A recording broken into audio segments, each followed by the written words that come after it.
नमस्कार दोस्तों, स्वागत है आपका स्टडी फॉर सिविल सर्विसेज में। देखिए, स्टडी फॉर सिविल सर्विसेज के छात्र हैं तो ये वाला टेलीग्राम जरूर ज्वाइन करके रखिए। यूट्यूब चैनल में हमारे साथ है तो भी ये वाला टेलीग्राम ज्वाइन करना बहुत ज्यादा जरूरी है। सारे नोटिफिकेशन, सारे अपडेट, सारे मोस्ट इंपोर्टेंट पिक्स, सारा रिवीजन सब कुछ यहाँ पे बताया जाता है। देखिए, ये हमारा एससीएस डेली क्विज चैनल है, इसमें डेली क्विज होती है, बिल्कुल फ्री में, इसको जरूर ज्वाइन कर लीजिएगा। ये हमारा इंस्टाग्राम का पेज है, इसको जरूर फॉलो कर लीजिएगा। Study for civil dot services करके अगर आप इंस्टाग्राम में सर्च करेंगे तो आपको मिल जाएगा। वीडियो के डिस्क्रिप्शन में इसकी लिंक दी हुई। इसमें आप स्टोरी सेक्शन जरूर देखते रहा करिए, प्लस इसमें हाईलाइट्स आते रहते हैं और प्लस पोस्ट आती रहती है, इनको जरूर फॉलो करते रहिए। नमस्कार दोस्तों, एक बार फिर से आपका बहुत बहुत स्वागत है स्टडी फॉर सिविल सर्विसेज में। और मैं एसके त्रिपाठी आज आप सभी के साथ जो हमारी daily current affairs news analysis की सीरीज है उसको यहाँ पर बाइलिंगुअल मैनर में कंटिन्यू करूंगा, कंप्लीट करूंगा। और ये जो आपके आर्टिकल्स होते हैं वो आपके सारे लीडिंग न्यूज़पेपर्स से कलेक्ट किए जाते हैं और जो भी आपकी लीडिंग गवर्नमेंट वेबसाइट्स हैं। तो ये सीरीज आपके लिए स्पेशली फॉर यूपीएससी और जो स्टेट पीसीएस के एग्जामिनेशंस होते हैं उस पर्सपेक्टिव में बहुत ही ज्यादा लाभदायक सिद्ध होगी। तो आप लोग इसे सतत रूप से कंटिन्यूएशन में रिवीजन करते हुए देखें और इसका महत्तम लाभ भी अर्जित करें। इसके साथ ही दोस्तों, अगर आपने इस वीडियो में 5000 लाइक्स का अगर टारगेट कंप्लीट किया तो ये पीडीएफ आपको फ्री ऑफ कॉस्ट प्रोवाइड की जाएगी। और हमारा जो इंस्टाग्राम का पेज है उसको आप जरूर फॉलो कर लें, टेलीग्राम भी ज्वाइन कर लें। और इंस्टाग्राम का जो पेज है उसमें इस पीडीएफ की पिक को पाने के लिए और भी जो इंपॉर्टेंट पिक्स हैं उनको एक्सेस करने के लिए आप ये पेज हमारा फॉलो करें। तो देखेंगे आज हम कौन कौन सा आर्टिकल जो है वो कवर करने जा रहे हैं। तो पहला जो है डे लाइट सेविंग टाइम की बात की जा रही है ना। रेगुलर देखते होंगे आप लोग इस टॉपिक को, है ना। टेम्परेट जो लैटिट्यूड के जो आपके जो भी देश हैं वहां पर आप देखते होंगे, ठीक है ना। ये हमारे नॉर्थ ईस्ट के संदर्भ में भी देखते होंगे। दूसरा यहाँ पर Punjab land preservation act of 1900 है। नोरो वायरस की बात है, अपैक की बात है, national internet exchange of India की बात है, क्रिप्टो करेंसी न्यूज में है। और नया कुछ आरबीआई का इनिशिएटिव है उसको देखेंगे। इसके बाद साइबर क्राइम के दौरान जो आपका साइबर क्राइम जो है पैंडेमिक के दौरान आप देखेंगे तो एक रिपोर्ट आई है, उसके अंतर्गत बोला गया कि 500% का इंक्रीमेंट इसमें हुआ है ना। तो यहां पर जो आपका जीएस पेपर 1 से रिलेटेड है, पहला आपका जो टॉपिक है डे लाइट सेविंग टाइम, दरअसल ज्योग्राफिकल लोकेशन से रिलेटेड है, इसलिए ज्योग्राफी के एस्पेक्ट में इसको यहां पर रखा गया है। Important days 14th of November children's day था, 15th ऑफ नवंबर जो है आपका झारखंड फाउंडेशन डे है। तो इसका कंटेक्स्ट क्या है आर्टिकल का, डे लाइट सेविंग का, तो अभी अभी ये आपके चर्चा में है। और पिछले जो वीक के लास्ट में आप देखेंगे तो यूएसए में जो है आपका जो स्टैंडर्ड टाइम है ना, स्टैंडर्ड टाइम जो है उसके संदर्भ में यहां पर बोला गया है कि लोगों ने अपनी घड़ियों को जो है पीछे किया और 1 घंटे की नींद लेने के लिए उन्हें मजबूर होना पड़ा था, ठीक है ना। आपको पता होगा कि जैसे रशिया, अब वहां पर जो है उसका बहुत ज्यादा वास्ट है क्या एरिया, तो वहां पर अलग अलग टाइम जोन की बात की जाती है। तो यहां पर भी कुछ ऐसा ही लैटिट्यूडनल एक्सटेंट के कारण है कि daylight saving time was in the news this week as standard time hit the United States this past weekend, forcing people to turn their clock back and gain an hour of sleep, ठीक है। अब यहाँ per day light saving के बारे में बात की जा रही है। तो जो डे लाइट सेविंग है also known as daylight saving time और daylight time, US, Canada, Australia and summer time UK है, यूरोपियन यूनियन है एंड सम अदर कंट्रीज। ये एक एडवांस क्लॉक को इसमें प्रैक्टिस करते हैं, typically by 1 hour during warmer months so that darkness falls at a later clock time, ठीक है। तो नॉर्मल सी चीज है। जो ये टिपिकल इंप्लीमेंटेशन है डीएसटी का, ठीक है, is to set clock forward by 1 hour in the spring. Spring forward होता है और जो आपका ऑटम है उसमें फॉल बैक होता है, ठीक है ना, to return to standard time, ठीक है। बिल्कुल नॉर्मल सी चीज है ये। और इसके रिजल्टेंट के रूप में ये बता रहे हैं there is 1 23 hour day in late winter और early spring and 25 hour day in the autumn. तो सीधी बात है कि यहां पर आप देखिए कि स्प्रिंग में आप देखते होंगे, है ना, और आप ऐसे देखिए विंटर में देखेंगे आप, तो आप बोलते हैं ना कि दिन छोटा होता है, दिन छोटा होता है वहां पर, है ना, बोलते हैं ना जल्दी सूरज उग जाता है, जल्दी सूरज डूब जाता है, उस कंटेक्स्ट में। तो यहां पर 1 घंटे कम कर दिया। और यहां पर जो है आपका ऑटम की बात करें तो 25 आवर्स, तो वहां पर 1 घंटे बढ़ा दिया गया, है ना। तो उस कंसेप्ट को लेके चलिएगा आप यहां पर। और इसके बाद जो ये आइडिया है अलाइन करने का, है ना, वेकिंग आवर्स को डे लाइट आवर्स के संदर्भ में बात कर रहे हैं, तो उसमें कंजर्व करते हैं candle was first propose in 1784 bye American polymath जो आपके बेंजामिन फ्रैंकलिन थे, ठीक है ना। तो मोमबत्तियों के संरक्षण के लिए, जागने के घंटों को, है ना, दिन में उजाला करने के लिए घंटों को जो है वहां पर घंटों को जहां पर संरेखित करने का विचार जो था सबसे पहले जो है 1784 में बेंजामिन फ्रैंकलिन द्वारा प्रपोज किया गया था। और जो कंट्रीज जो आपकी नदर्न हेमिस्फीयर में है, clocks are usually set ahead 1 hour in late March और इन April and are set back 1 hour in late September और इन अक्टूबर। सीधी बात है, देखिए आप अगर ऐसे ग्लोब पे देखें, है ना, पूरी अर्थ को, है ना, तो ऐसा आप देखते हैं लैटिट्यूडनल एक्सटेंट, तो नदर्न हेमिस्फीयर की बात करें, ऐसे आपका सदर्न है। तो जो हमारा जो सन है जिस हिसाब से मूवमेंट करता है ना, आपको पता होगा 0 डिग्री में भी कर्क रेखा पे, है ना, फिर पोल पे, फिर वो वापस जो है ऐसे रोटेट करते हुए साउथ की तरफ आते हैं। तो जब नॉर्थ की तरफ सन होगा तो क्या होगा, ज्यादा जो है वहां पर क्या दिखाई देगा, दिन जो है बड़ा होगा, कहां, नदर्न हेमिस्फीयर में।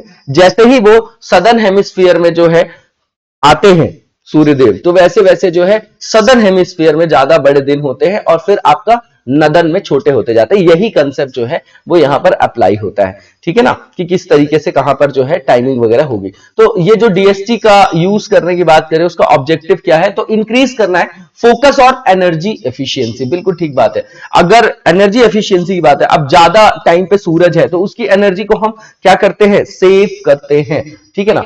और energy efficiency due to climate change because of over consumption of energy makes DST relevant। तो फिर आपका क्या हो गया, यहां पर एनवायरमेंट का एक एस्पेक्ट आ गया और ये आपका एक एनवायरमेंटली सस्टेनेबल कॉन्सेप्ट है, ये इंपॉर्टेंट है हमारे लिए। और इसका मतलब क्या है, तो भैया सीधी बात है, एनर्जी को सेव करने के लिए ये क्या है, आपका संदर्भित है, उसी से ये आपका रिलेटेड है। To ensure that the clocks show a later sunrise and later sunset, in effect ensure a longer evening day time.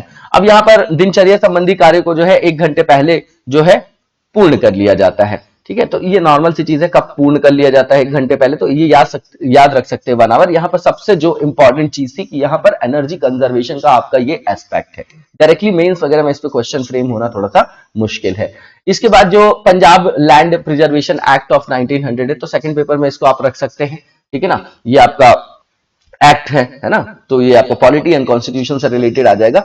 और यहां पर जो ये आपका एक्ट है, इसको इनैक्ट किया गया था 1900 में, कंटेक्स्ट है इसका ये, तत्कालीन सरकार द्वारा जो है अभी इसको अधिनियमित किया गया है, इस एक्ट को 1900 का, जो आपका भूमि संरक्षण एक्ट है, आपका अधिनियम है पंजाब का। तो अब इसके बारे में देख लेते हैं कुछ इंपॉर्टेंट पॉइंट। तो इसमें ये बताया गया है, इसके द्वारा ये उपलब्ध कराया जाएगा कि जो कंजर्वेशन है of sub soil water and और prevention of erosion in area found to be subject to erosion और likely to become liable to erosion, sorry.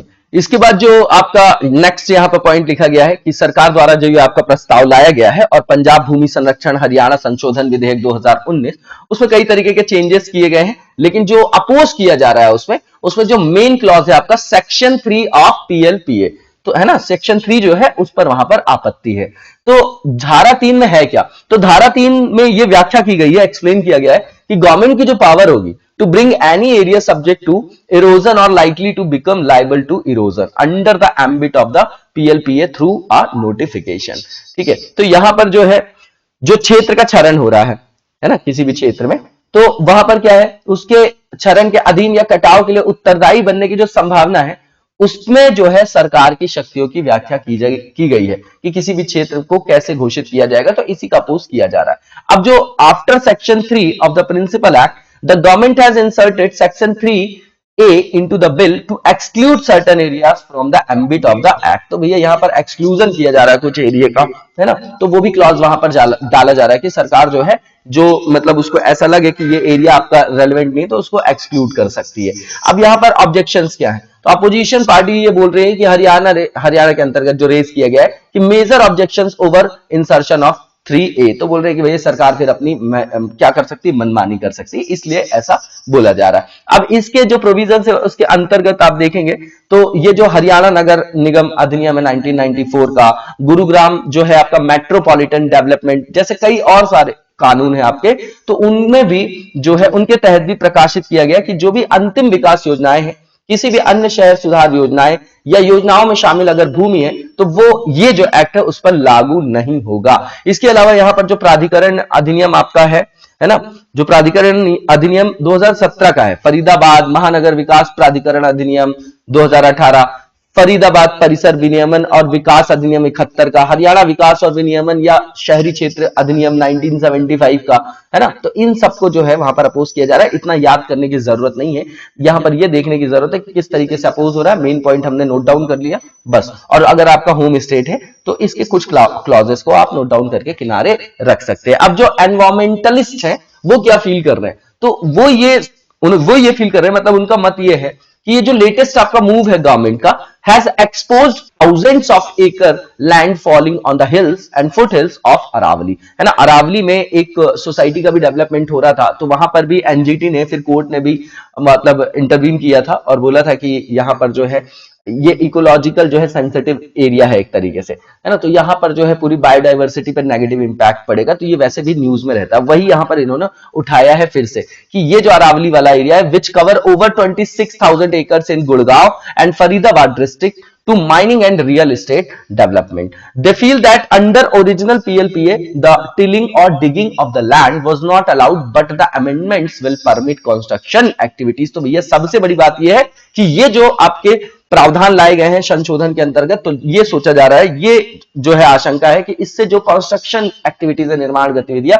उसको अनुमति मिल जाएगी और फिर उसका जो है ऋणात्मक प्रभाव पर्यावरण पर मिलेगा, जो ओवरऑल जो हमारी फूड चेन है, जो हमारी बायोडाइवर्सिटी है, उसको नेगेटिवली इंपैक्ट करेगा। तो यहां पर because of provisions of the PLPA, the constructions were not allowed on the hills and foothills of the Aravalli. ठीक है, तो हालांकि जो इसके प्रावधानों के कारण ये है कि अरावली की जो पहाड़ी है, तलहटी, कुल मिला के ऐसा समझिए कि उसमें जो है कंस्ट्रक्शन की कोई जो है अनुमति नहीं दी गई। लेकिन अब जो है ऐसा सोचा जा रहा है कि but now there won't be any such protection, तो बोल रहे हैं ऐसा संरक्षण का प्रावधान जो है वो वायलेट हो रहा है। In fact this move will benefit those people who have bought land at the rate of 2 lakh per acre near Aravali, but now the price of this land may jump to rupees 10 crore per acre. तो भैया 2 लाख से सीधा 10 crore. Major problem is not the existing construction but the building which may come up now, है ना। तो मूल समस्या अभी का निर्माण नहीं है, लेकिन वो इमारतें हैं जो अभी बन सकती हैं, मतलब आने वाले टाइम पे कि बहुत ज्यादा दोहन हो जाए, बहुत क्रीम जगह है वो, तो सारे जो आपके बिजनेसमैन है वहीं उसी भूमि का दोहन करने लग जाए, तो उसका पूरा जो है ऋणात्मक प्रभाव हमारे एनवायरमेंट में, जैव विविधता में, फूड वेब में आपको देखने को मिल सकते हैं। अपोजिशंस ने ये भी बोला है, has termed the bill as kala kanoon. तो काला कानून बोला है, ये रॉलेट एक्ट के लिए भी बोला गया था क्या? रॉलेट एक्ट जो है कब लाया गया था, कमेंट बॉक्स में बताइएगा। In the assembly says that under the provisions of section 3C, है ना, उसमें जो आपकी निर्माण गतिविधियां है, कंस्ट्रक्शन एक्टिविटीज, वो भी जो है will be launched in certain pockets of the land, terming them farm house on the agricultural land. ठीक है, तो कृषि भूमि पर जो है फार्म हाउस करार देते हुए निर्माण गतिविधियां वहां पर शुरू की जाएंगी, ऐसा भी जो है वहां पर आशंका देखी जा रही है। अब देखिए जो नेक्स्ट आर्टिकल है हमारा, ये भी जीएस पेपर 2 से रिलेटेड है, हेल्थ का टॉपिक है, नोरो वायरस है। तो इसका कंटेक्स्ट क्या है? एटलीस्ट 13 जो लोग हैं वो पाए गए हैं आपके इन्फेक्टेड नोरो वायरस से। कहां पर? केरला का जो वायनाड डिस्ट्रिक्ट है, और ये रिपोर्ट आई है आपकी न्यूज एजेंसी के द्वारा, पीटीआई जो है आपका। तो नोरो वायरस है क्या? ये इन्फेक्ट करता है लोगों को across age groups, is a bug similar to the diarrhoea inducing rotavirus. ठीक है ना, तो मतलब रोटा वायरस के जैसा है, डायरिया इंड्यूसिंग रोटा वायरस। ठीक है, तो खतरनाक है ये। उसके बाद डिसीज जो है आउटब्रेक करती है, टिपिकली ऑकर अब्रॉड जो लिखा गया है यहाँ पर, अब्रॉड के जो आपके क्रूज शिप्स हैं, नर्सिंग होम्स है, डॉर्मेटरीज है, और जो अदर आपके क्लोज प्लेसेस होते हैं, तो वहां पर जो है इसका प्रकोप जो है आमतौर पर देखा जाता है, जो यहाँ पर लिखा गया है। अब इसके बाद it is the most common pathogen, ये आपका मोस्ट कॉमन पैथोजन है, implicated in outbreak of gastro intestinal disease, है ना। और अकॉर्डिंग टू द WHO, तो WHO ने ऐसा बोला है कि पेट और आंतों की सूजन है, गैस्ट्रो इंटेस्टाइनल जो आपके रोग होते हैं, उस तरीके के प्रकोप को फैलाने में ये जो है आपका अपनी भूमिका निभाता है। ठीक है ना, ऐसा बता रहा है यहां पर। और इसका जो है लक्षण क्या है? तो इसके शुरुआती जो लक्षण, इसमें वॉमिटिंग आना, है ना, डायरिया जैसा हो जाना, which is show up 1 or 2 days after exposure to the virus. तो जैसे ही इन्फेक्टेड होता आदमी, तो 2 दिन में ऐसे लक्षण दिखाई दे जाते हैं। यहाँ पर मतलब पेशेंट को जो है थोड़ा सा मतली वगैरह आता है ना, और सफर करता है वो एब्डोमिनल पेन से, फीवर हो गया, हेडेक हो गया, बॉडी में जो हो जाता है ना, थोड़े थोड़े से आपके दर्द तो होता ही है, कुछ कुछ रैशेज वगैरह भी दिखाई देते हैं। In extreme cases loss of fluids could lead to dehydration. तो अगर लॉस ऑफ फ्लूइड हो जाएगा तो वैसे भी डिहाइड्रेशन होगा और फिर उससे जो है आपकी मौत भी जो है ऐसे लोगों की हो जाती है बेचारों की, जो आपके डिहाइड्रेट ज्यादा हो गए, है ना।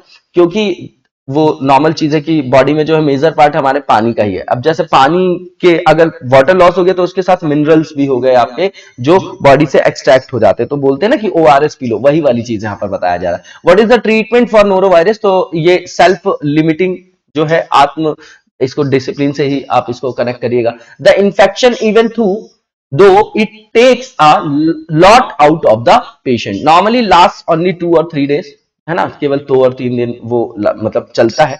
And most individuals who are not very young, very old और माल नरिश्ड, जो लिखा गया है, can ride it out with sufficient rest and hydration. तो हाइड्रेट करते रहिए बॉडी को और सफिशिएंट रेस्ट लेंगे तो उससे जो है आपको क्या किया जा सकता है, उससे आप सुधार कर सकते हैं, उससे बचाव कर सकते हैं ना नोरो वायरस से। होता क्या, कैसे होता है? तो ये जो है हाईली कंटेजियस है एंड कैन बी ट्रांसमिटेड, किसके किसके थ्रू ट्रांसमिटेड हो सकता है? तो कंटामिनेटेड फूड हो, वाटर हो, सरफेस हो, तो उसके द्वारा भी ये संक्रमण में आ सकता है, ये संक्रमित हो सकता है, संचरित हो सकता है। The primary route is oral facial और one may get infected multiple times as the virus has different strains. तो इसके डिफरेंट स्ट्रेन्स भी हैं, जैसे आप H1N5, H2N5, H1N3 इस तरीके से पढ़ते हैं ना, H और N, तो इसके भी डिफरेंट स्ट्रेन्स हैं और जो है कई, एक व्यक्ति जो है कई बार भी इससे संक्रमित हो सकता है। Norovirus is resistance to many disinfectants, जो होते हैं डिसइंफेक्टेंट्स होते हैं, and heat up to 60 degree Celsius. इसलिए जो मेयरली बात की जा रही, स्टीमिंग फूड और chlorinating water does not kill the virus. आप समझ लीजिए वो भी इस वायरस को मार नहीं पाएगा। The virus can also survive many common hand sanitiser. तो भैया ये जो वायरस है आपका, अगर आपने सैनिटाइजर भी लगा लिया तो भी वो वहां पर क्या कर सकता है, वो वहां पर सस्टेन कर सकता है, सर्वाइव कर सकता है। तो इसको रोका कैसे जाए, कैसे इलाज किया जाए? तो बेसिक जो प्रिकॉशन है is also the most obvious, है ना, कि repeatedly washing hands with soap after using the laboratory और चेंजिंग डायपर्स। तो जब भी आप डायपर का यूज कर रहे हैं, डायपर बदल रहे हैं, है ना, बच्चों के लिए है वो संदर्भ, और या फिर आप लेबोरेटरी जा रहे हैं, तो उसके बाद जो है अपने हैंड को, अपने हाथों को बहुत अच्छे तरीके से वॉश करने की जरूरत है। ये सबसे बेसिक चीज है। It is important to wash hands, जो लिखा गया है, स्क्रपल्सली बिफोर ईटिंग और प्रिपेयरिंग फूड। तो खाना बनाने से पहले बहुत अच्छे से हाथ धो ले। ड्यूरिंग आउटब्रेक सरफेस जो है must disinfected with a solution of hypochlorite at 5000 parts per million. तो भैया इस रेशियो में जो है इसको यूज करना पड़ेगा, तभी जो है वहां पर बचाव किया जा सकता है ना। जो हाइपोक्लोराइट के घोल की बात कर रहे हैं ये, तो उससे जो है उसको क्या करेंगे, कीटाणु रहित बनाएंगे सरफेस को। Diagnosis is done by real time reverse transcription polymerase chain reaction है ये आपका। No vaccine are available for the disease. तो इसके लिए भी कोई वैक्सीन नहीं आई है, ये इंपॉर्टेंट पॉइंट है। और इसके बाद ये बताया जा रहा है कि it is important to maintain hydration in the acute phase. वैसे भी अगर हाइड्रेशन की बात करेंगे तो सबसे मेन चीज है, जैसे ही पानी जो है हमारे शरीर में कम होता है तो बहुत सारे रोगों के लिए हम प्रोन हो जाते हैं। In extreme cases patients have to be administered rehydration fluids intravenously, है ना, नॉर्मल सी चीज है ये जो लिखा गया पॉइंट आपका। इसके बाद आप देखेंगे कि जो नेक्स्ट हमारा आर्टिकल है एपेक्स से रिलेटेड है, ये आप इंटरनेशनल ऑर्गेनाइजेशंस में रख सकते हैं, ये भी जीएस पेपर 2 है। तो अभी जो है इस बार इसकी एशिया पैसिफिक जो इकोनॉमिक आपका क्या है, कॉर्पोरेशन है ये आपका, है ना, तो एक मंच है और ये आपका एक संगठन है। तो न्यूजीलैंड इस बार इसको होस्ट कर रहा है, ये आपका ये कंटेक्स्ट है। अब की पॉइंट्स देख लेते हैं। Continued outbreaks of the coronavirus and related travel restrictions have confined the meeting to the virtual realm for a second straight year। तो लगातार दूसरे साल भी कोरोना वायरस और वायरस जो है एक्सटेंड हो रहा है, वहां पर संक्रमण देखा जा रहा है। तो ये लगातार दूसरी बार जो है वर्चुअल मोड पे इसको ऑर्गेनाइज किया गया। As usual the 21 APEC members will be seeking areas where members can cooperate on easing barriers to trade and economic growth instead of trying to settle long standing feuds. जो है सीधी बात है, आर्थिक विकास में जो हर्डल्स हैं उसको किस तरीके से दूर किया जाए, किस तरीके से जो विवाद चल रहे हैं लंबे समय से सदस्यों के बीच उसको कैसे निपटाया जाए, तो उसमें कॉर्पोरेशन की बात कर रही है ना। और 21 इसके मेंबर्स हैं, तो वहां पर इसी को ये कंटिन्यूएशन में करके वही चर्चाएं वगैरह हुई है। तो अबाउट एपेक देख लेते हैं हम। तो ये एक आपका इंटर गवर्नमेंटल फोरम है। अब बताइए कि इंटर गवर्नमेंटल अंतर सरकारी होता क्या है? तो विभिन्न देशों की सरकारें, एक सरकार से ज्यादा सरकारें वहां पर इंटरेक्शन कर रही है, तो इसलिए बोला जाता है इंटर गवर्नमेंटल फोरम। अब इसमें 21 जो है सदस्य देश है और ये पैसिफिक रिम, है ना, जो पैसिफिक रिम की बात कर रहे हैं, वहां पर ये प्रमोट क्षेत्र की बात कर रहे हैं, ठीक है ना। अब आप वर्ल्ड मैप देखेंगे तो आपको जो है समझ में आएगा, ठीक है। तो ये जो आपका वर्ल्ड मैप है, तो इसमें एशिया पैसिफिक जैसे आपका एरिया होता है, तो ये आपका पैसिफिक रिम वाला एरिया है जहां पर प्रमोट करना है free trade through out the Asia Pacific region, ठीक है ना। इसीलिए एशिया पैसिफिक रीजन के लिए फोरम है, तो वहीं पर फ्री ट्रेड वगैरह की बात है। तो following the success of ASEAN series of post ministerial जो कॉन्फ्रेंस था, जिसको लॉन्च किया गया था मिड 80s में, तो एपेक को स्टार्ट किया गया 1989 में। उसी के रिस्पांस में, उसी को रिस्पॉन्ड करने में ये आईआर का मेन डोमेन होता है ना। To the growing interdependence of Asia Pacific economies and the advent of regional trade blocs in the other parts of the world. तो इसका उद्देश्य क्या है, तो स्टैब्लिश करना नए markets for agriculture products and raw materials beyond Europe. तो Europe के बाहर भी जो है इस तरीके के मार्केट्स को स्टैब्लिश करना। इसका हेडक्वार्टर क्या है, सिंगापुर में है। और एपेक जो है उसको रिकॉग्नाइज किया गया है as one of the highest level multilateral blocs and oldest forum है ये आपका एशिया पैसिफिक रीजन का। और इसमें जो है and exerts a significant global influence. तो भैया यहाँ की जो इकोनॉमीज है, देश है, तो उनका जो है ये बहुत सारे इकोनॉमीज का इसमें क्या है आपका कंट्रीब्यूशन है। तो ये एक बहुत महत्वपूर्ण क्या है, वैश्विक संगठन है, तो वो महत्वपूर्ण वैश्विक प्रभाव भी डालेगा। और कुल मिलाकर जो एपेक के सदस्य हैं, वो अगर टोटल वर्ल्ड के जीडीपी के कंटेक्स्ट में देखें तो आपका इसमें सदस्य जो है, इसके सदस्य मतलब जो कंट्रीज है, लगभग 3 बिलियन लोग हैं इसमें, पॉपुलेशन की बात कर रहे हैं। और टोटल जो वर्ल्ड जीडीपी है उसमें इनका जो कंट्रीब्यूशन देखेंगे तो 60% है। तो सीधी बात यहीं से समझ में आ गई कि इसलिए जो है इतना इंपॉर्टेंट है। अब ये प्रशांत जो पैसिफिक रिम है,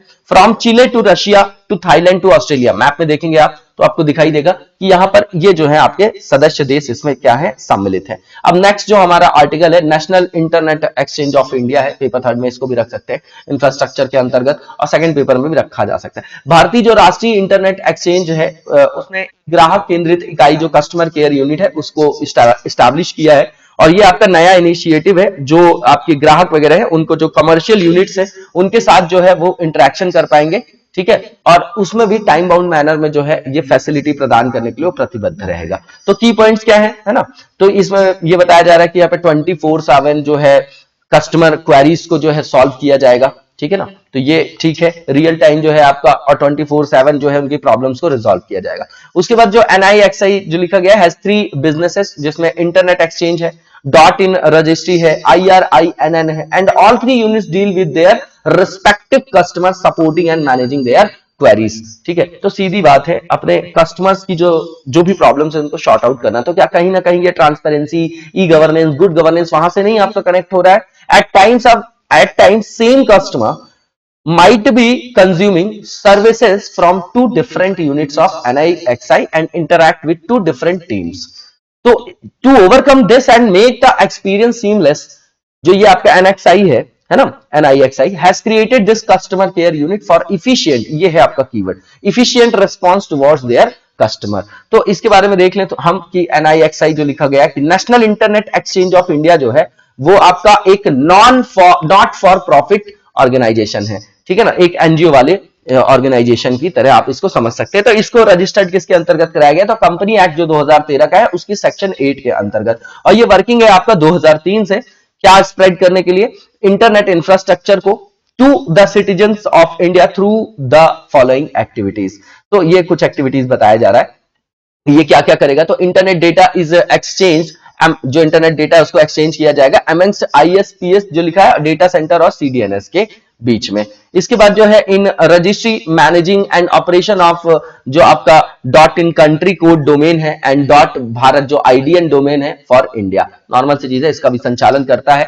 IRINN है ना, managing and operating internet protocol जो है IPPV4/IPPV6 है। तो ये देख जाइएगा, बहुत इंपॉर्टेंट नहीं है, कुछ पॉइंट्स याद होने चाहिए इसके बारे में, इतना जो है कंटेक्चुअल चीज नहीं पूछेंगे। अब ये ब्लॉकचेन टेक्नोलॉजी पढ़ेंगे आप, रेगुलर प्रीलिम्स के लिए भी इंपॉर्टेंट होता है, मेंस के लिए भी। GS पेपर 3 में रख सकते हैं, साइंस एंड टेक का पार्ट है। तो यहाँ क्रिप्टो करेंसी अभी न्यूज में है, बहुत ज्यादा न्यूज में, लोगों को बहुत सारा जो है वहां पर रिटर्न वगैरह भी मिला है। तो RBI जो है उसके जो आपके चीफ है हमारे, ठीक है, RBI गवर्नर की बात है। तो RBI शक्तिकांत दास ने अभी बोला है, sounded alarm on crypto currencies, कॉशनिंग investors on the potential pitfalls of the digital currency. तो सीधी बात है, इसमें कोई सिक्योरिटी नहीं है, एकदम से अगर रिटर्न मिल रहा है और एकदम से पैसे लोगों के चले गए तो लोगों के जो हमारे देश के नागरिक है उनको जो है अवेयर करना हमारी सरकार का काम है ना, उनके हित के बारे में सोचना। तो उसी बारे में ये इन्होंने यहाँ पर सचेत रहने को कहा है कि भैया यहाँ भी किसी भी तरीके का आगाह किया कि यहाँ पर जो है आपको लॉस हो सकता है। आप की पॉइंट्स बताए जा रहे हैं कि जो क्रिप्टो करेंसी है are a very serious concern from a macroeconomic and financial stability point of view, ये शक्तिकांत दास ने कहा है। अब उन्होंने ये भी कमेंट किया है कि come at a time when crypto craze remains elevated among Indian investors, especially the retail ones। तो अभी क्रेज इतना ज्यादा बढ़ा हुआ है भारतीय निवेशकों पर, तो ऐसे समय में जो है उन्होंने टिप्पणी की है कि भैया अपना अपना जो है विवेक का यूज करें, है ना, कि ये आपकी बिडिंग टाइप की ना हो जाए कि पैसा एकदम से भरा, सब लोगों ने ले लिया और पैसा डूब गया। तो क्रिप्टो करेंसीज जो है इंडिया में, उसके लिए बात यहां पर कुछ पॉइंट्स बताए गए कि जो इंटर मिनिस्ट्रियल पैनल है क्रिप्टो करेंसी में, उसने रिकमेंड किया है that all private cryptocurrencies except any virtual currencies issued by state will be prohibited in India. तो इस तरीके का प्रतिबंध भारत में आरोपित किया गया है। आरबीआई जो है has also raised concern on cryptocurrencies traded in the market and conveyed them to the centre. तो इसके बारे में आरबीआई को भी चिंता है और उसने भी सरकार से बात की है। पिछले साल मार्च 2020 की बात करें तो सुप्रीम कोर्ट ने अलाउ किया था बैंक और फाइनेंशियल इंस्टीट्यूशंस को, है ना, to reinstate services related to cryptocurrencies by setting aside the RBI 2018 का जो उसका सर्कुलर था that had prohibited them based on the ground of proportionality, है ना। तो आनुपातिकता के आधार पर उसे प्रतिबंध भी कर दिया गया था। अब ये है क्या, तो क्रिप्टो करेंसी की बात करें तो वर्चुअल करेंसी, ये आप लोगों को पता होगा, ब्लॉकचेन जो टेक्नोलॉजी है उसमें ये आपका क्या होता है, बेस्ड होता है और इसमें सिक्योरिटी बहुत होती है, एंड टू एंड इंक्रिप्शन है ना, इंक्रिप्शन है। तो क्रिप्टो करेंसी जो है आपका एक क्रिप्टो करेंसी, और crypto is a collection of binary data which is designed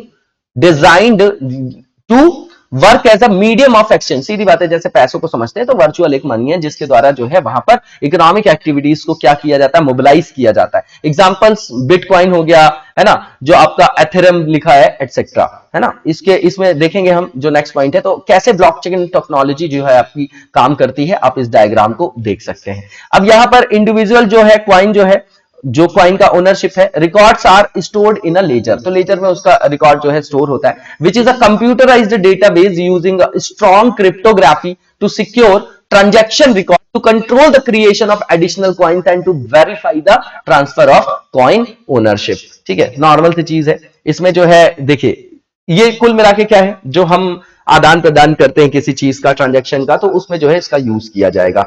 ठीक है, और ब्लॉकचेन टेक्नोलॉजी रहता है तो सिक्योरिटी वाइज ये बहुत अच्छा है। लेकिन यहां पर जो है आप ऐसा समझिए कि जो ब्लैक मनी उसको भी मोबिलाइज किया जा सकता है, ये आपका मेन कंसर्न है यहाँ पर। तो क्रिप्टो करेंसी जो है are generally fiat currency, comment box में बताइएगा कि फिएट करेंसी क्या होता है। हालांकि यहाँ पर लिख ही देंगे, वो आगे वाली लाइन में लिखा है उन्होंने, as they are not backed by or convertible into a commodity. तो कमोडिटी भी आपकी क्या हो सकती है, कन्वर्टेबल नहीं है। Some crypto schemes use validators to maintain the crypto currency in a proof of stake model. Owners put up their tokens as collateral. In return, they get authority over the token in proportion to the amount they stake. तो सीधी बात है, वो token पर उसी राशि के अनुपात में अधिकार प्राप्त करते हैं जो उस पर दाव लगाते हैं। ठीक है ना। और प्रूफ ऑफ स्टेक मॉडल है, इसमें मालिक भी जो है अपने टोकन को क्या करता है, संपार्श्विक आधार पे जो है उसमें रखते हैं।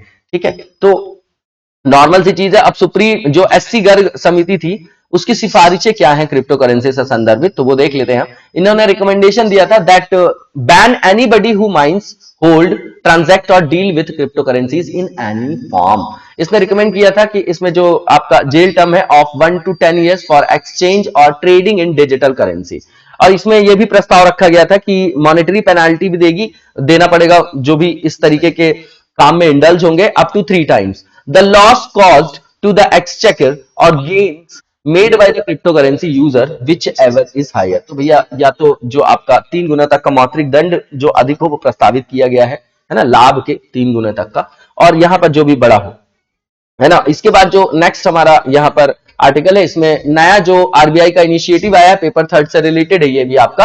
तो यहाँ पर कंटेक्स्ट ये है कि अभी हमारे प्रधानमंत्री जी ने लॉन्च किया है 2 कस्टमर सेंट्रिक इनिशिएटिव, है ना। आरबीआई रिटेल डायरेक्ट स्कीम है और इंटीग्रेटेड ओम्बड्समैन स्कीम है। अब सिग्निफिकेंस क्या है इस स्कीम का, तो सीधी बात है, India has opened up the government bond market for retail investors. तो जो हमारा गवर्नमेंट का बॉन्ड मार्केट है वो भी रिटेल इन्वेस्टर्स के लिए ओपन रखा गया है। आरबीआई की जो रिटेल डायरेक्ट स्कीम है इसमें क्या किया जाएगा, तो ये अलाउ करेगी रिटेल इन्वेस्टर्स को जो बाय और सेल कर सकेंगी गवर्नमेंट सिक्योरिटीज को ऑनलाइन और आपका है ना online both in the primary and secondary market. Comment box में बताइएगा जरा प्राइमरी और सेकेंडरी मार्केट क्या होता है ना, जो आपका सुना होगा ना आप लोगों ने आईपीओ वगैरह, है ना, तो आप बताइएगा है ना विथ एग्जांपल कमेंट बॉक्स में। According to details provided by RBI, उसमें उसने बोला है डिटेल में जो उन्होंने सबमिट किया है या बोला है उन्होंने, these small investors can now invest in government securities, ठीक है ना, सबसे ज्यादा सेफ माना जाता है इसको, by opening a guilt securities account with the RBI. तो ये गिल्ट एक जो सिक्योरिटी अकाउंट है वो आप ओपन कर लो और फिर वहां पर इन्वेस्ट कर सकते हो। ये अकाउंट जो ओपन किया जाएगा जो उसको बोला जा रहा है रिटेल डायरेक्ट गिल्ट अकाउंट, और इस नोटिफिकेशन के द्वारा जो इशू किया गया आरबीआई के द्वारा, तो उसमें रिटेल इन्वेस्टर जो है ओपन भी कर सकता है आरडीजी जो अकाउंट है, ठीक है। तो उसको ओपन करने के लिए वो क्या जो है आयाम है, तो ₹, सेविंग बैंक अकाउंट मेंटेन करना पड़ेगा इंडिया में, पैन कार्ड कोई भी जो है पैन कार्ड ये आपका क्या हो गया, एक फोटो आईडी प्रूफ हो गया, official valid document such as Aadhaar हो गया, वोटर आईडी हो गया, केवाईसी पर्पस के लिए वैलिड ईमेल आईडी होना चाहिए, और यहाँ पर मोबाइल नंबर भी उनको रजिस्टर्ड कराना होगा। तो नॉर्मल सी चीजें जैसे आप डीमैट अकाउंट में देखते हैं सेम प्रोसेस इसमें भी है। Participation and allotment of securities will be as per the non-competitive scheme. Only one bid per security is permitted. तो भैया एक जो बिड लगेगी एक सिक्योरिटी के लिए है ना, पर सिक्योरिटी वाइज वन बिड, ठीक है, नॉर्मल सी चीज है। अब इसमें सबमिशन किया जाएगा जब बिड का, the total amount payable will be displayed, payment to the aggregator receiving office can be made through using the net banking और यूपीआई फैसिलिटी, ठीक है, नेट बैंकिंग यूपीआई सुविधा का उपयोग किया जा सकता है इसमें भुगतान करने के लिए, जो लिंक किया जाएगा जो भी उनका अकाउंट उससे लिंक होगा, ठीक है। वेयर बाय जो आपका फंड्स है will be debited at the time of submission of bids on portal, normal सी चीज है। अब इसके बाद जो नेक्स्ट पॉइंट यहां पर लिखा गया है कि जो आपके रजिस्टर्ड इन्वेस्टर है can access the secondary market transaction link on the online portal to buy और sell government securities through NDSOM. तो भैया जो रजिस्टर्ड इन्वेस्टर होंगे तो फिर सेकेंडरी मार्केट में भी वो ट्रांजैक्शन कर पाएंगे, है ना, वो जहां पर लिंक होगी वहां पर उसके द्वारा ऑनलाइन पोर्टल के द्वारा बाय सेल कर पाएंगे, जैसे आप डीमैट अकाउंट खुलवा के और शेयर मार्केट में इन्वेस्ट वगैरह करते हैं, ट्रेडिंग करते हैं।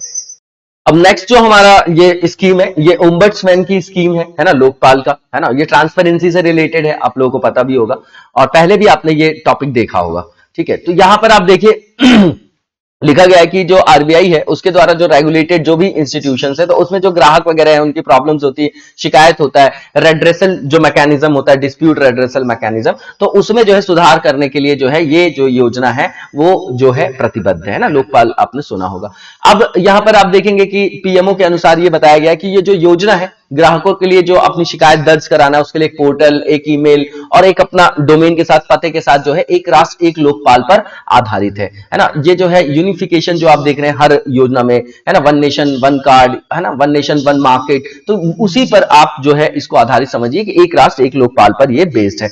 ग्राहक एक ईमेल के डोमेन में जो है उसके माध्यम से जो है ईमेल के डोमेन से आप शिकायत दर्ज कर पाएंगे, दस्तावेज जमा कर पाएंगे, जो भी उसकी स्थिति है उसको रियल टाइम ट्रैक कर पाएंगे और उस पर अपनी प्रतिक्रिया भी देने में सक्षम होंगे। Now there will be a single point of reference for customer to file their complaints. बिल्कुल ठीक बात है, एक सिंगल पॉइंट रेफरेंस का मिल जाएगा जहां पर कस्टमर्स जो है वहां पर अपनी कंप्लेंट्स को बता सकते हैं, ठीक है। अब जो है नेक्स्ट पॉइंट देखेंगे, under this scheme there will be a multilingual toll free number that will provide all relevant information on grievance redress and assistance for filing complaint. बहुत इंपॉर्टेंट है आपका ये, और यहां पर जो रेड्रेसल मैकेनिज्म है, जो रेड्रेसल है, will continue to be cost free for customer of banks and members of public, ठीक है। तो बहुत अच्छा इनिशिएटिव है आपका ये। इसके बाद आप देखेंगे कि इंपॉर्टेंस क्या है इसकी, तो सीधी बात है ये जो है ये कदम ऐसे समय में उठाया जा रहा है जब इन्फ्लेशन जो है आरबीआई, देखिए यहां पर इन्फ्लेशन की बात करेंगे, आप देखिए मार्केट में हर चीज की कॉस्ट कोविड के बाद बढ़ी हुई दिखाई दे रही है।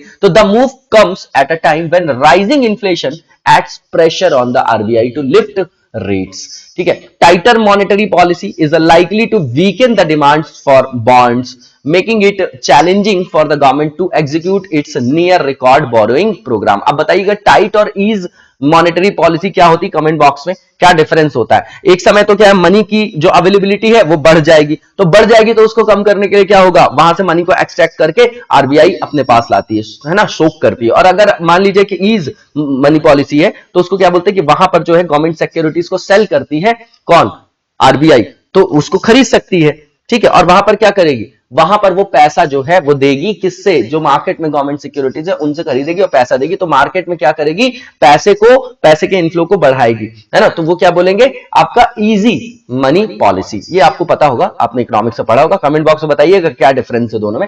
इसके बाद एशिया के जो अन्य उभरते बाजार है, वहां पर आप देखेंगे बाजार वाले जो देश हैं जैसे फिलीपींस है, वहां पर भी जो पैंडेमिक से लड़ने के लिए नागरिकों से जो है धन जुटाने की मांग की जा रही है। Yield on India's benchmark 10 year का जो 10 ईयर का जो गवर्नमेंट का बॉन्ड है have risen in the past 5 months एमिड surging crude oil जो आपका प्राइसेस है। आप देख रहे हैं ना क्रूड ऑयल का जो आपका प्राइस है पेट्रोल वगैरह का कितना ज्यादा बढ़ा हुआ है, ठीक है। नरेंद्र मोदी जी के नेतृत्व वाली जो सरकार है उन्होंने जो रिटेल ईंधन है उस पर कर में कटौती की है। उसके बाद भी नवंबर में उनमें जो है थोड़ा सा ईज देखा गया था, उन्होंने थोड़ी सी उसमें ईज दिया था, तो भी जो है बहुत ज्यादा जो है रेट ज्यादा है, हमारे यहाँ प्राइस ज्यादा है अभी। अब यहाँ पर जो नेक्स्ट है आर्टिकल वो साइबर क्राइम से रिलेटेड है, थर्ड पेपर से रिलेटेड है आपका जीएस पेपर थर्ड। तो ये बताया जा रहा है कि 500% जो है इसमें क्या देखी गई है, ग्रोथ देखी गई है। कब, जो आपका अभी का टाइम है पैंडेमिक का, तो है ना। यहां पे बताया जा रहा है कि जो 14th एडिशन हुआ आपका COCON लिखा गया है जो आपका the annual cyber security and hacking conference is being organised by the Kerala police. General Rawat ने ये जो है जो ये बोला है उद्घाटन भाषण में, ये बताया है। तो साइबर सिक्योरिटी के लिए क्या आवश्यकताएं हैं, तो ये बताया जा रहा है। तो जो भी पैंडेमिक के टाइम है, with data gradually transcending into the open domain with numerous firms permitting employees to work from their home amid the pandemic. सीधी बात है कि वर्क फ्रॉम होम था इस दौरान, ये कारण बता रहे हैं। Sensitive information has become susceptible to security vulnerabilities. तो वहां पर वल्नरेबिलिटी बढ़ गई, जो आपका सेंसिटिव डेटा था उसको लेके, है ना। तो the rise of digital payments has also increased complex cyber crime. अब साइबर क्राइम में जो इंक्रीमेंट देखा गया 500% देखा गया इंडिया में ड्यूरिंग द ग्लोबल पैंडेमिक। अब हमको जो है we need to consider the emerging threats from new technology such as drones है, रैंसमवेयर है, इंटरनेट ऑफ थिंग्स डिवाइसेज है, and also the role of nation states in such cyber attack. Lockdown के दौरान आपने ये देखा होगा कि जो आपका डीपर एडॉप्शन हुआ है लोगों का interconnected devices and hybrid work environment का has increased our dependence on technology.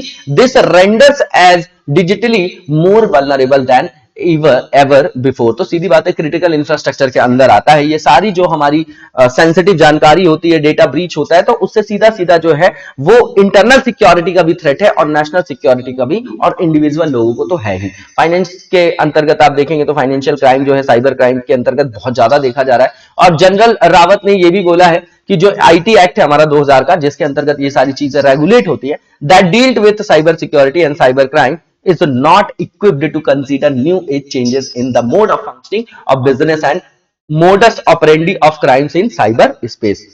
अब इसको समझिएगा थोड़ा कि भाई 2000 के टाइम पे हमारे यहाँ IT एक्ट आया, तो अब जैसे जैसे समय बीत रहा है तो टेक्नोलॉजी में क्या अपग्रेडेशन हो रहा है, तो उस हिसाब से वो उसकी रेलेवेंसी नहीं है, उस तरीके की चीजों को उसमें एड्रेस नहीं किया जा रहा है, नहीं किया गया, तो अब उसमें अमेंडमेंट की आवश्यकता है। ऐसी चीज को यहां पर बताया जा रहा है। The CDS also lamented the delay in passing the personal data protection bill that had been tabled in parliament 2 years ago। तो ये भी जो एक्ट 2 साल पहले आ गया था आपका, है ना। तो उसमें भी जो है जो पर्सनल डेटा प्रोटेक्शन बिल है ना, यूरोप में भी अभी जो है डेटा प्रोटेक्शन के लिए एक बिल लास्ट ईयर लाया गया है, ठीक है ना। तो उसको फॉलो भी कर रही है वहां पर चीजें। तो यहां पर भी पर्सनल डेटा प्रोटेक्शन जो बिल है उसमें भी अभी डिले देखा जा रहा है, जो 2 साल पहले ही पार्लियामेंट में टेबल पे रखा गया था। Data is the new gold mine for any organisation. सीधी बात है, सारा का सारा जो बिजनेस है वो आपका डेटा एनालिसिस पे बेस्ड है। इसीलिए आप देखते होंगे कि अपने आप भी फोन आ जाते हैं इस बैंक से उस बैंक से, तो ये डेटा ब्रीच है, राइट टू प्राइवेसी का ब्रीच है ना। और वही सबसे बड़ा धंधा भी बना हुआ है ना। डेटा जिसके पास होगा तभी तो आप डेटा से आगे की चीजों को एनालाइज करके फिर आप उसका उपभोग मोबिलाइज कर पाओगे उसको, है ना। तो उसका किस तरीके से यूज किया जाना है वो भी उस पर डिपेंडेंट है, ठीक है। वो भी आपका सब्जेक्टिव एनालिसिस है। Specially for the bad elements for that lurk in the dark web with cyber criminals and inimical actors increasingly using information to threaten national security, the matter is of serious concern। मैंने पहले ही बताया कि ये आपका internal security then national security को भी threat करने वाला मुद्दा है, ठीक है ना। अब यहां पर आप देखेंगे इस संबंध में सरकार ने क्या क्या कदम उठाए हैं। तो आप सर्ट इनका नाम सुना होगा, उन्होंने इश्यू किया है अलर्ट और advisory regarding latest cyber threats और जो उससे संबंधित वल्नरेबिलिटीज है। And counter measures to protect computers and networks on regular basis. यहाँ पर गवर्नमेंट ने कुछ गाइडलाइंस को भी इशू किया है जो आपके चीफ इंफॉर्मेशन सिक्योरिटी ऑफिसर्स हैं रिगार्डिंग देयर की रोल्स एंड जो भी उनकी रिस्पॉन्सिबिलिटीज है कि किस तरीके से सिक्योर करेंगे एप्लीकेशंस को, ये जो आपका इंफ्रास्ट्रक्चर है इंटरनेट से रिलेटेड और जो उसका कंप्लायंस है ना, तो उस संबंध में भी उन्होंने कुछ जो है वहां पर गाइडलाइंस को इशू किया है। सारी जो गवर्नमेंट की वेबसाइट्स है और जो एप्लीकेशंस हैं are audited with respect to cyber security prior to their hosting.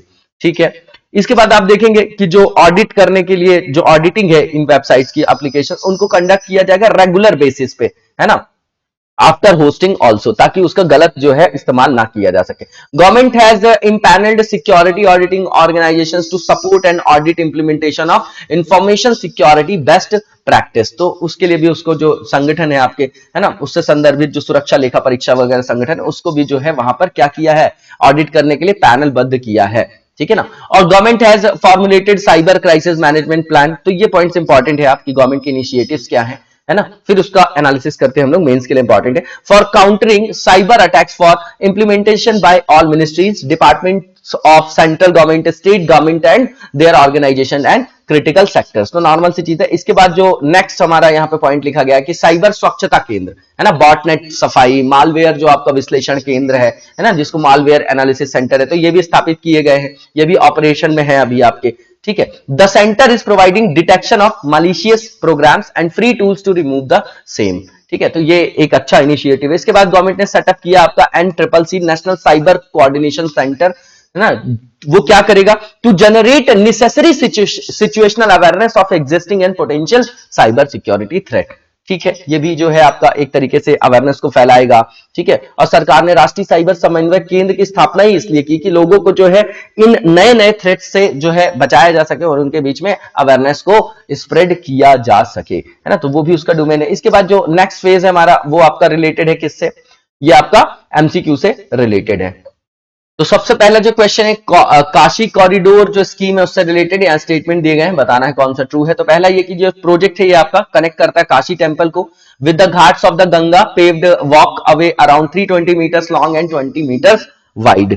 ठीक है, तो बिल्कुल ठीक है आपका ये जो पहला स्टेटमेंट है। दूसरा ये बताया जा रहा है यहाँ पर स्टेटमेंट पे कि यहाँ पर जो फैसिलिटीज है it will also have facilities for a museum, library and facilitation centre for जो भी आपके तीर्थ जो मतलब तीर्थ करने आने वाले लोग हैं आपके पिलग्रिम्स एंड मुमुक्षा भवन जिसको साल्वेशन हाउस बोला जाता है। तो बिल्कुल ठीक है ये भी स्टेटमेंट। तीसरा ये कि हमारे प्रधानमंत्री जी ने लॉन्च किया है 400 करोड़ रुपए का project in his parliamentary constituency in March 2018 which is being anchored around Lord Shiva's ancient Kashi Vishwanath temple. ठीक है ना, तो ये भी स्टेटमेंट आपका बिल्कुल ठीक है।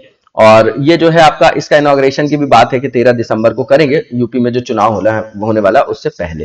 ठीक है ना, तो ये जो है आपका तीनों के तीनों स्टेटमेंट बिल्कुल ठीक है और इसका जो आपका क्या हो जाएगा, ऑल ऑफ द अबव इसका आंसर आपका हो जाएगा। इसके बाद जो नेक्स्ट हमारा क्वेश्चन है इसमें पूछा जा रहा है कि जो रेड सी है उससे रिलेटेड आपके कौन कौन से स्टेटमेंट ट्रू है। तो पहला ये कि ये सेमी इनक्लोज्ड ट्रॉपिकल बेसिन है, इन्होंने लिखा पहला जो है, और bounded by north eastern Africa, बिल्कुल ठीक है, to the west and the Arabian peninsula to the east. अब ये आप मैप में देखेंगे तो आपको समझ में आएगा, बहुत इंपॉर्टेंट ये लोकेशन, इसमें से रेगुलर जो है क्वेश्चंस फ्रेम किए जाते हैं ज्योग्राफी में। तो पहला स्टेटमेंट आपका ट्रू है। दूसरा जो लिखा गया है कि at the northern end it separates into the Gulf of Aqaba है और गल्फ ऑफ सुएज है which is connected to the Mediterranean Sea by Suez Canal. ठीक है, तो दूसरा स्टेटमेंट भी आपका बिल्कुल ठीक है। इसके बाद ये बॉर्डरिंग कंट्रीज है जो इसकी है, उसमें बोल रहा है India, Pakistan, Russia, China, Afghanistan और भूटान। तो कहां इंडिया के साथ थोड़ी है आपका ये, क्या आपका इंडिया के साथ थोड़ी इसकी सीमावर्ती देश के अंतर्गत ये आएगा। इसमें आप देखेंगे तो जो संयुक्त अभी जो है समाचार में ये क्यों था, बताइएगा इसके आसपास कौन कौन सी बॉर्डरिंग कंट्रीज है, देख के बताइएगा। तीसरा स्टेटमेंट गलत है, ऊपर के दोनों सही थे, आंसर ओनली 1 और 2 हो जाएगा। और यहां पर ये बताइएगा जो यूएसए है, इजराइल है ना, और जो आपके खाड़ी देश है उनके भी सार्वजनिक रूप से जो है यहां पर स्वीकृत अभी जो है नेवल एक्सरसाइज की गई है जिसको आपको नेवसेंट बोला गया है ना। तो ये जो सुरक्षा अभियान है उसी के संदर्भ में ये आपका न्यूज में था, इसका आंसर आपका ए हो जाएगा। इसके बाद जो नेक्स्ट क्वेश्चन है हमारा उसमें जो है कॉर्पोरेट से रिलेटेड जो है आपके यहाँ पर स्टेटमेंट दिए गए हैं और बताना है कि कौन सा ट्रू है। तो पहला ये कि इंडिया और चाइना ने अभी जो है कैरी किया वापस से, carrying out corporate along their international maritime boundary line twice a year since 2005, जो पहला लिखा गया। तो भैया इंडिया चाइना नहीं है, भारत और थाईलैंड ने 2005 से वर्ष में 2 बार अपनी जो इंटरनेशनल मैरीटाइम बाउंड्री है उस पर जो है कॉर्पोरेट का संचालन शुरू किया था, और ये 2005 से लगातार कर रहे हैं। कौन कौन? इंडिया और थाईलैंड, वो चाइना नहीं है। तो पहला ही स्टेटमेंट गलत हो गया आपका। उसके बाद जो दूसरा लिखा गया, आईएनएस जो करमुख है आपका, वो इंडिजिनियसली बिल्ड किया गया है missile corvette and his majesty Thailand ship, जो आपका क्या बोला जा रहा है, टाइकन जो लिखा गया है यहां पर, ठीक है, ठीक है, जो आपका टायन कौन लिखा गया है, एसटीएमएस जो है आपका। दूसरा जो आपका यहां पर लिखा गया है, खमरोसिन class anti submarine patrol craft along with maritime patrol aircraft from both navies participated in the corporate. तो इसका नाम देख लीजिएगा आप दोनों का, बिल्कुल कंटेक्चुअल पार्ट है आपका, ठीक है। तो दूसरा, पहला तो आपका गलत हो गया, दूसरा बिल्कुल ठीक है स्टेटमेंट। और तीसरा जो है, ये एक्सरसाइज का जो उद्देश्य है towards reinforcing maritime links between the two countries and with an aim of keeping this vital part of the Indian ocean safe and secure for international trade. तो वैसे भी जो है आप जो हिंद महासागर, इंडियन ओशियन जो रीजन है, वो सारे के सारे पूरे विश्व के जो है प्रायोरिटी में, क्यों? सिक्योरिटी के पर्पज से। दूसरी चीज, वहां पर रिसोर्सेज बहुत है ना, तो वो आप रेगुलर देखते होंगे आईआर में, ये चर्चा का मुद्दा बना रहता है। अब यहां पर जो नेक्स्ट हमारा क्वेश्चन है, इसमें पूछा जा रहा है कि राष्ट्रीय उपलब्धि जो सर्वेक्षण, उसके बारे में स्टेटमेंट है, कौन सा ट्रू है ये बताना है। तो पहला जो ये आपका ऐसा सर्वे था, वो फर्स्ट जो सर्वे था, इन 4 years was conducted recently, ये लिखा गया है ये, ठीक है। तो 4 वर्षों में पहला राष्ट्रीय उपलब्धि सर्वेक्षण जो हाल ही में आयोजित किया गया, बिल्कुल ठीक है, पहला जो स्टेटमेंट है। दूसरा ये कि इसका जो उद्देश्य है, is to assess the competencies of the children in class 3, 5 and 8, बिल्कुल ठीक है। दूसरा, तीसरा, कोविड की जो आपकी बीमारी है, जो महामारी है, जो आपका पैंडेमिक है, उसके दौरान जो लर्निंग है, लर्निंग में क्या बोल रहे हैं लोग कि लर्निंग इंटरप्शंस आया, क्यों? क्योंकि स्कूल बंद हुए हैं और ऑनलाइन जो है लोगों को एक्सेस करना पड़ा, and new learning during the covid pandemic and help to take remedial measures. तो तीनों के तीनों स्टेटमेंट आपके बिल्कुल ठीक है। इसका आंसर आपका ऑल ऑफ द अबव हो जाएगा, क्योंकि मार्च 2020 से देश भर में जो स्कूल थे वो 1.5 साल के लिए बंद कर दिए गए थे, तो उसी से संदर्भित असेसमेंट वगैरह वही बातें की जा रही। सारे के सारे स्टेटमेंट यहां पर बिल्कुल ठीक है, और इसका आंसर आपका ऑल ऑफ द अबव हो जाएगा। इसी के साथ आज के वीडियो को यहीं पर विराम देंगे, नेक्स्ट वीडियो में कंटिन्यू करेंगे। तब तक लगातार जबरदस्त तरीके से पढ़ते रहिए। Thank you so much, best of luck.